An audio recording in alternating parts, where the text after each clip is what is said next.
Enfim, chegamos ao fim da trilogia Rua do Medo da Netflix com a parte 3, 1666. Mas será que foi bom? Foi satisfatório? Será que agradou? Você imaginou aquele final? Porque na minha humilde percepção, eu até que desconfiei de um certo personagem, mas eu nunca imaginei que ia ter aquele desfecho.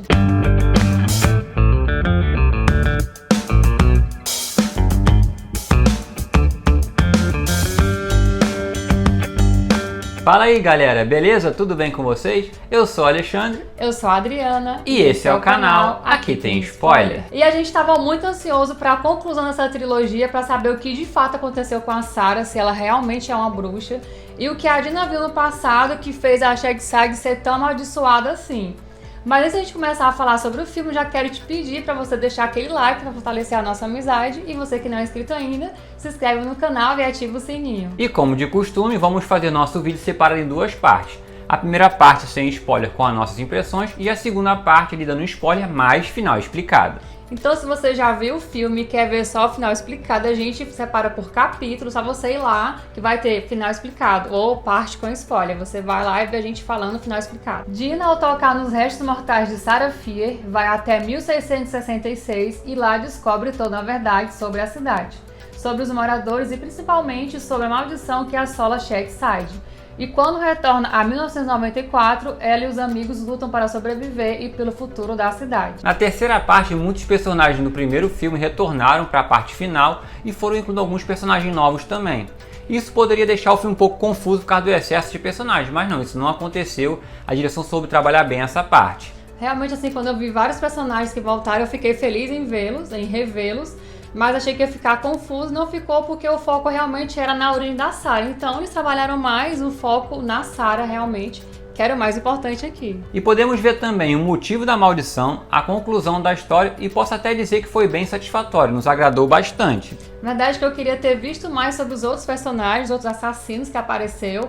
Um exemplo disso é a Ruby Lane, que é a moça da lâmina, e o outro que eu apelidei carinhosamente no vídeo anterior de Cebolinha, que ele usava uma máscara que lembrava o Cebolinha de longe. Então eu queria ter visto isso mais. Se tivesse sido uma série com 8 episódios, eu acho que daria para trabalhar mais esses personagens, que seria bem interessante. Mas no todo a gente meio que tá analisando como se fosse uma série, né? Porque são 3 filmes que são todos conectados. E eu amei isso, quero ver de novo na Netflix, por favor, providencie outro desse jeito. É sabido que no segundo filme foi citado um pouco sobre a Ruby Lane, mas eu queria ter visto um pouco mais sobre ela, seria bem mais interessante. Assim como os 2 primeiros filmes aqui também tem uma ótima trilha sonora, ótimos efeitos sonoros, e eu amei a ambientação de 1666, que fez a gente lembrar muito do filme A Bruxa de 2015, pelo aquele tom acinzentado e o suspense que fica ali em torno daquela vila, daquela aldeia. O começo do filme faz você imaginar uma coisa e até a metade do filme faz você acreditar piamente que realmente é aquilo. Só que na metade do filme tudo muda e tudo aquilo que você pensou nada mais faz sentido. E o final, então, nos surpreendeu bastante positivamente. Na nossa análise sobre Rua do Medo parte 1, a gente tinha comentado que as atuações estavam um pouco caricatas. Mas aqui no parte 3 eu achei que teve uma grande melhora e que inclusive a atriz aqui, Ana Madeira, que faz a Dina, aqui como Sarah, ela entregou o papel bem melhor. Ela soube desenvolver bem mais o papel, então acho que ela combinou mais com a Sarah do que como Dina. Rua do Medo parte 3, 1666, foi bem diferente do 1 e do parte 2, porque ele não focou muito no sangue nem na violência, apesar que a gente viu ali que foram mortas algumas crianças, mas eles não mostraram o exato momento que isso aconteceu.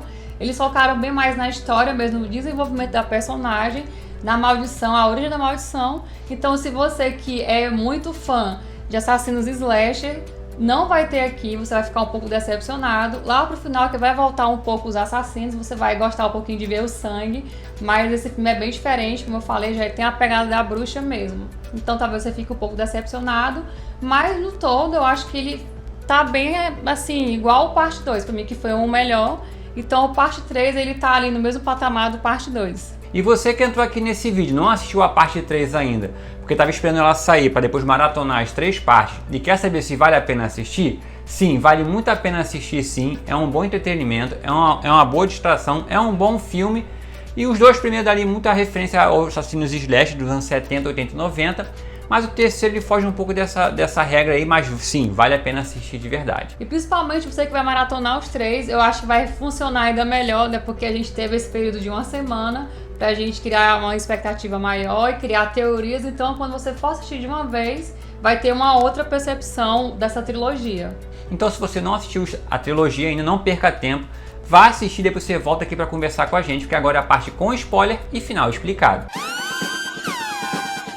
Antes de começar a nossa parte com spoiler, eu quero dizer que o nosso amigo Luiz Otávio, do canal Dois Faladores, ele matou a charada desde o primeiro filme. Então, depois de acabar esse vídeo aqui, vai lá no canal deles, assistir os 2 vídeos que eles fizeram sobre Rua do Medo, que eu acho que vai sair também o Rua do Medo parte 3, não sei se vai ser amanhã. Mas enfim, eles também estão falando sobre esse filme, então vai lá, se inscreve no canal deles e acompanha as teorias que eles criaram. O filme começa com a Dina tocando nos ossos da Sarah, então ela é meio que transportada para 1666. Eu digo transportada porque ela tem uma visão do que aconteceu naquela vila, né? Então a gente tem a perspectiva da Sarah. E essa vila se chamava Union e depois foi dividida em Shadyside e Sunnyvale.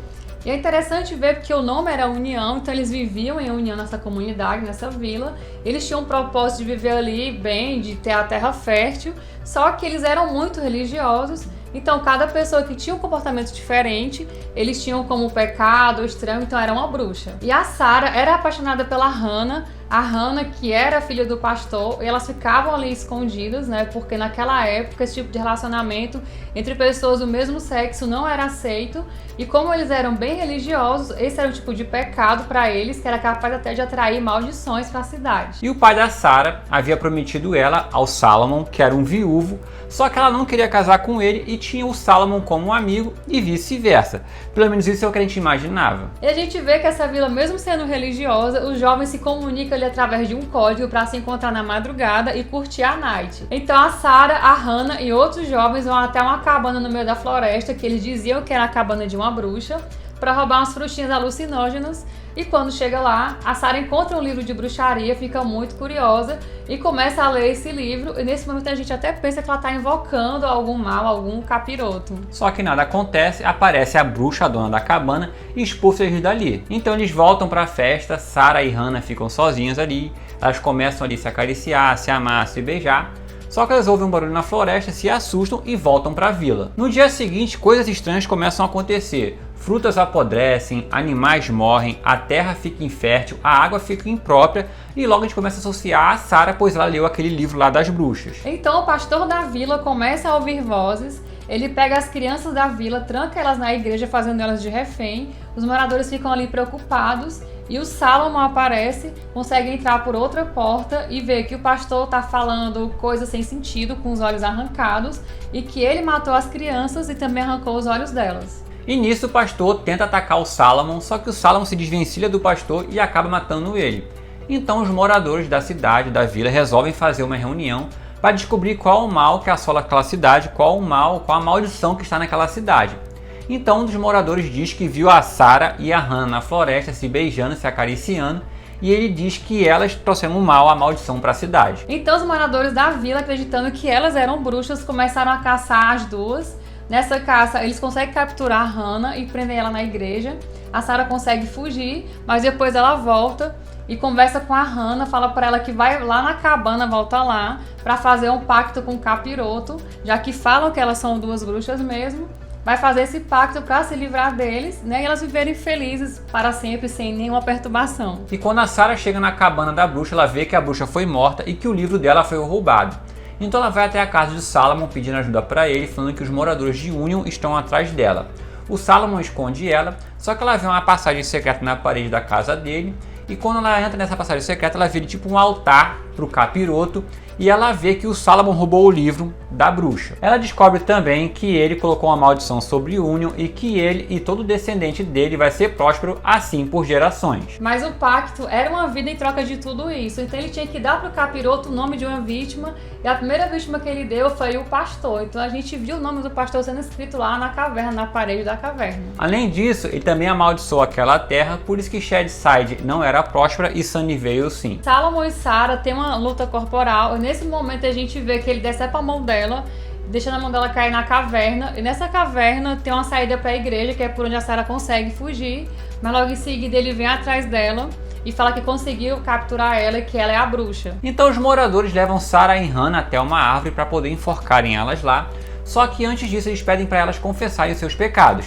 Então a Sarah se sacrifica pela Hannah, como ela ama muito ela acaba falando que ela é culpada de tudo, que ela é a única culpada, que ela é bruxa e que ela enfeitiçou a Hannah. Então a Sarah acaba sendo enforcada e a Hannah acaba ficando livre. Só que antes de ser enforcada, a Sarah fala para o Salomon que um dia eles vão descobrir a verdade. Não vai ser nem hoje, nem amanhã, mas um dia vão descobrir toda a verdade. E foi assim por séculos, a família Good sempre sacrificando o morador de Shadyside para que Sunnyvale se mantesse próspera até chegar a 1994. E sim, o Nick Good, que eu falei que era estranho, ele realmente é estranho porque ele é um descendente de Salomon. Então a gente vê que lá em 78 ele já sabia disso, ele foi responsável então por escolher o Tommy, o primeiro assassino lá daquele acampamento. E então por que as criaturas, os assassinos, perseguiam as pessoas que tinham contato com os restos mortais? É porque quando a pessoa tocava ali no resto mortal, o sangue se fundia com os restos mortais e as criaturas caçavam essa pessoa para tentar manter o segredo da família Good intacto, né? É como se a pessoa que teve contato com os restos mortais, ela fosse a própria Sarah em busca da verdade e de justiça. E é por isso que Nick Good, ainda adolescente, lá em 78, fala que a Zig é Cindy, para que quando essas criaturas voltassem, não procurassem por ela, já que ele tinha um sentimento pela Zig, né? Então ele não queria que ela morresse assim como vários já tinham morrido naquela época. Então a Dina, em 1994, conta tudo pra Zig e pro Josh e eles armam um plano com o sangue da Dina para atrair os monstros e também o Nick Good. Então eles repetem o plano lá da escola, eles pegam o sangue da Dina, misturam com água e tinta e fazem um rastro até dentro de um departamento dentro da loja. Para quando os monstros entrarem, eles fecham a loja e ficarem presos lá dentro. Só que também eles querem atrair o Nick e colocam também o mesmo mistura de sangue, água e tinta, eles colocam numa porta da entrada do shopping para quando o Nick entrar, banhar o Nick com o sangue da Dina, eles soltariam os monstros e o monstro vem atacar o Nick. E nisso até eles fazem referência novamente a Carrie, a estranha, né, que foi inclusive um plano do Nick com a Zig lá no 78 para colocar aquele balde de barata na Sheila. Então quando o Nick entra, ele é sujo de sangue. A Zig então dá um mole, o Nick consegue segurar ela, acaba sujando a roupa dela com o sangue da Dina, só que um dos monstros vem e acerta o Nick por trás. A Zig consegue fugir, tira o casaco que está sujo de sangue, e o Nick nisso foge para aquelas cavernas que tem embaixo do shopping. Então a Dina vai atrás do Nick e acaba matando ele, assim quebrando a maldição que assola Shadyside. Então todos os assassinos, os monstros somem e Sam e Dina estão ali debaixo da caverna que dá acesso à casa de Nick lá em Sunnyvale. Então elas saem da casa do Nick, então a gente vê que um dos moradores acaba sendo atropelado por um carro de lixo e aí que a gente percebe que realmente a maldição foi quebrada. A gente vê também em uma reportagem que o Nick foi acusado por todos os crimes que aconteceram lá em Shadyside. Então tá tudo próspero, tá tudo bem, tudo indo. E a câmera começa a andar ali por dentro das cavernas que estavam embaixo de Shadyside, Sunnyvale. E quando foca no livro da bruxaria, no livro do que invoca o capiroto, e alguém pega o livro. E então, assim, será que vai ter sequência? Será que vamos ter Rua do Medo parte 4? Ou foi só uma brincadeira que fizeram? Deixa aí nos comentários o que vocês acham, se vai ter uma sequência, que foi só uma brincadeira, ou então foi só uma referência, não sei. Enfim, mas eu acho que poderiam sim explorar os outros personagens, como eu já falei, fazer uma série, né? Não quero trilogia, por favor, Netflix. Invista numa série semanal, tá? Episódio por semana pra gente criar teorias aqui com os outros personagens. Não tô pedindo muito não, viu? Então é isso, galera. Chegamos ao final desse vídeo, chegamos ao final da nossa análise. Se você chegou até aqui e não é inscrito ainda, se inscreve no canal, ativa o sininho e não esquece de deixar aquele like para fortalecer a nossa amizade. Valeu, galera, até mais e fui!